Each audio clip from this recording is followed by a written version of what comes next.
Greetings, patron subscribers. I am Captain Logan, and welcome to another Captain's Vlog. I am waiting for my son Jason to get out of dance, so I had a little bit of time to kill, and thought I would spend it with you folks, and let you know what has been going on in the fantabulous life of Captain Logan, as I have been on break and apparently talking about myself in the third person.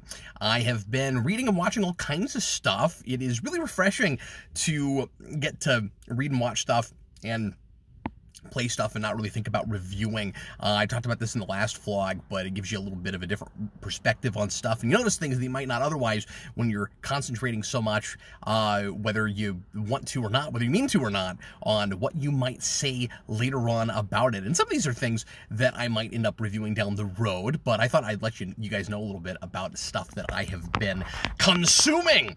I've been watching Walking Dead. I just got through the second season of that, and I have started the third season. Spoiler alert for that, but they have, our heroes have just, heroes, some of them heroes, some of them maybe not as much, have just made it to the prison finally, which happens relatively earlier in the comics, or at least it kind of feels like it. I don't know, it's kind of relative, really, the pacing of both of those things, and I have been enjoying it quite a bit, though. The way Shane's death was handled was real different from the comics, and not exactly what I expected, and I was weird with it at first, and I think I've come around on it some, but I've been enjoying that. Obviously super insanely depressing. I gotta make sure that I'm not watching mostly things that are so kind of risky like that is.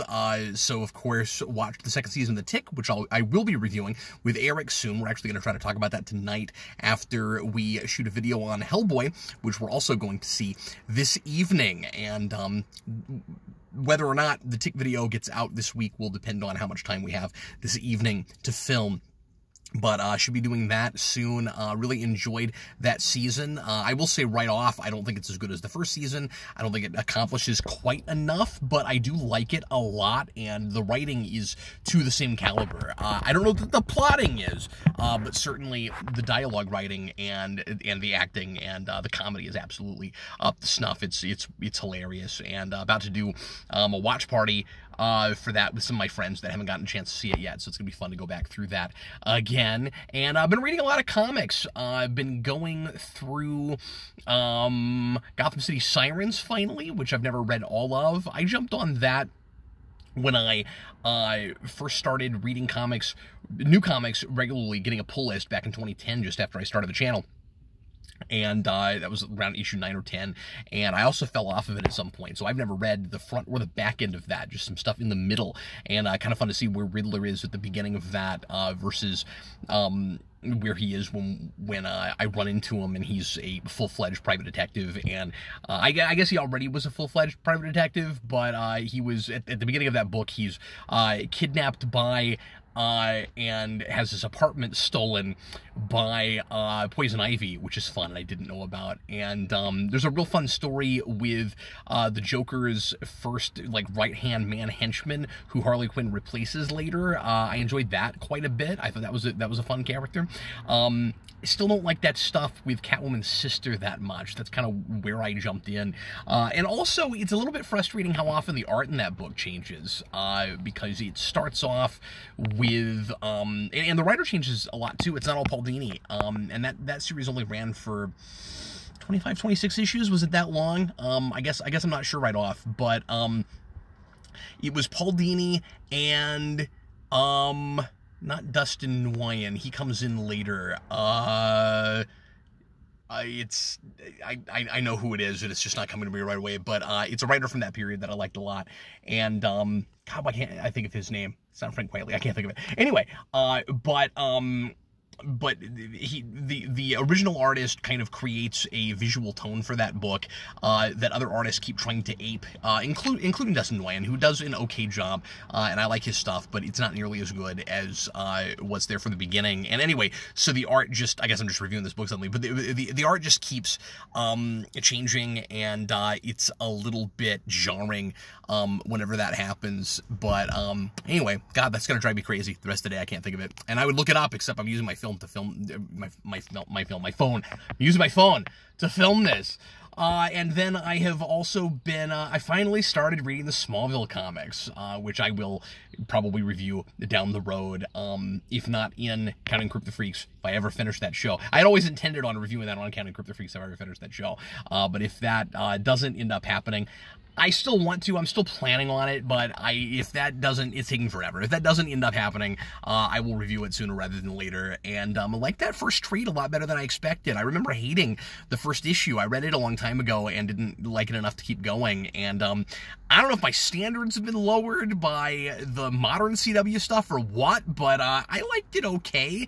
And it was nice and refreshing to see characters just making decisions and doing things and having you know, action and reaction, action and consequences, rather than just having a lot of characters standing around being mouthpieces for real superficial ideas, and then, you know, kind of just like in a contrived way forcing the story along.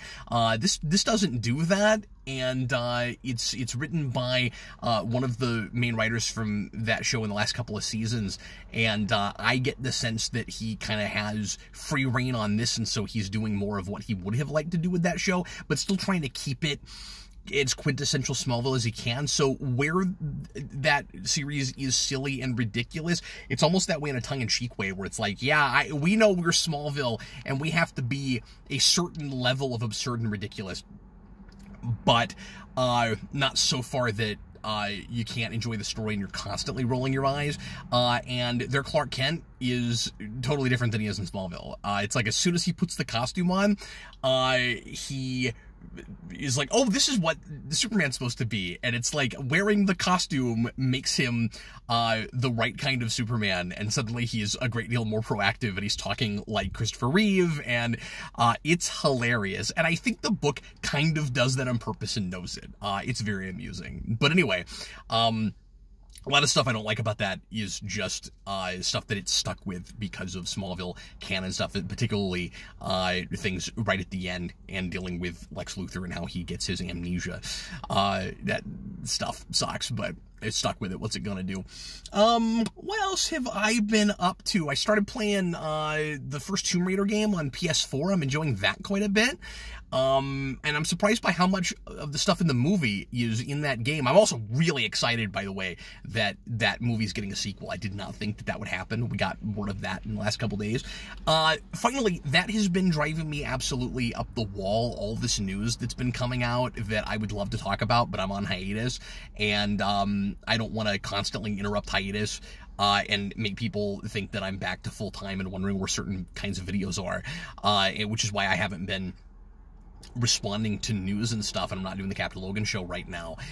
As I talked about in the last vlog, I'm still real back and forth on some things with how exactly I'm going to handle stuff when I come back from the channel, so I don't know if I want to make any individual news videos and go back to the Captain's Vlog kind of format. The plan right now has been to continue doing the Captain Logan show and do it there, but there's so much interesting stuff that keeps coming out, and I know if I put up videos on it, they do well, and people would be interested, and hopefully it wouldn't be too redundant with the Captain Logan show. But I also don't want that to be my focus, because I need to be writing rewinds. So I don't know. There's just not enough time in the day, and I don't want the channel to continue to have what I keep calling an identity crisis. So anyway, as you can tell, I've been a little bit frustrated about that. I've been trying to figure that out. I don't mind you guys seeing how kind of back and forth and uncertain I am about that whole thing. I'm trying to figure it out. I appreciate, by the way, you guys' feedback. A lot of people gave their opinions about what they would like to see from the channel moving forward, what their favorite things are, and encouraging me to be creative and do what I want to do. And I really appreciate you guys. You're absolutely fantastic. But that is going to do it for this vlog. All kinds of other things I could have talked about, but nearing 10 minutes, and my son's about to come to get out here, and I got to take him back home and make dinner happen. So anyway, appreciate you guys. You're wonderful, and I hope to hear from you soon. I am Captain Logan, and this concludes today's Captain's Vlog.